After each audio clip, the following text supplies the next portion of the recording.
ಅದೇನಾಯ್ತೋ ಗೊತ್ತಿಲ್ಲ, ಕೋದಂಡನಿಗೆ ಏಕ್ದಮ್ ಕೋಪ ಜಾಸ್ತಿ ಆಗುತ್ತೆ. ಅದಕ್ಕೆ ಕಾರಣ ವೈಶಾಖ ಸುಳ್ಳು ಹೇಳ್ತಾಳೆ, ಮಗು ಹೊರಟೋಯ್ತು ಹಾಗೆ ಹೀಗೆ ಅಂತ.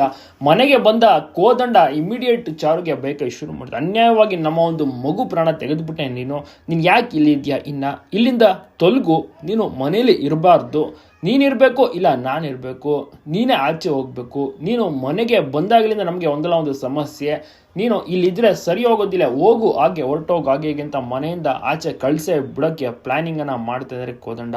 ಯಾಕೆಂದರೆ ಎಲ್ಲವೂ ಕೂಡ ವೈಶಾಖ ಕೈವಾಡ ಕೈರುಚಿ ಅಂತ ಹೇಳ್ಬೋದು. ಹಾಗೆ ಕೋದಂಡ ಕಂಪ್ಲೀಟಾಗಿ ಮೈಂಡ್ ವಾಶ್ ಮಾಡಾಗಿದೆ, ಎಲ್ಲರೂ ಕೂಡ ನಂಬುವಂಥ ಸ್ಥಿತಿಗೆ ಬಂದುಬಿಟ್ಟಿದ್ದಾರೆ.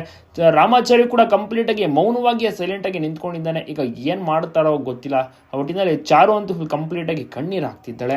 ಏನು ಮಾಡ್ತಾಳೆ ಚಾರು? ಹಾಗಾದ್ರೆ ನಿಜಕ್ಕೂ ಕೂಡ ಮನೆ ಬಿಟ್ಟು ಹೋಗ್ತಾಳೆ? ಮನೆ ಬಿಟ್ಟು ಹೋಗ್ಬೇಕು ಅಂತಲೇ ವೈಶಾಖ ಮಾಡಿರೋದು. ಯಾಕೆಂದರೆ ವೈಶಾಖ ಚಾಲೆಂಜ್ ಮಾಡಿರ್ತಾಳೆ, ನೋಡಿ 24 ಗಂಟೆ ಒಳಗೆ ನಿನ್ನ ಆಚೆ ಕಳಿಸ್ತೀನಿ, ಮನೆಯಿಂದ ಹೊರ ಕಳಿಸ್ತೀನಿ ಹಾಗೆ ಹೀಗೆ ಅಂತ. ಅದೇ ರೀತಿ ಸಾಧಿಸಿ ಬಿಟ್ಟಿದ್ದಾಳೆ ವೈಶಾಖ. ನಿಂತ್ಕೊಂಡು ನಗಾಡ್ತಾ ಇದ್ದಾಳೆ ಸೈಲೆಂಟಾಗಿ.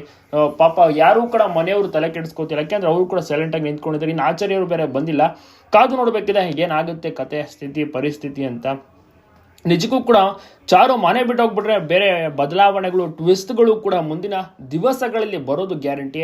ರಾಮಾಚಾರ್ಯ ಏನಾದರೂ ಮಾತನಾಡ್ಬೋದಾಗಿತ್ತು, ಆಗಲ್ಲ ಈಗಲ್ಲ ಅಂತ. ಆದರೆ ಯಾಕೆ ರಾಮಾಚಾರ್ಯ ಕೂಡ ಮಾತನಾಡಲ್ಲ, ಫುಲ್ ಸೈಲೆಂಟ್ ಆಗಿದ್ದಾನೆ.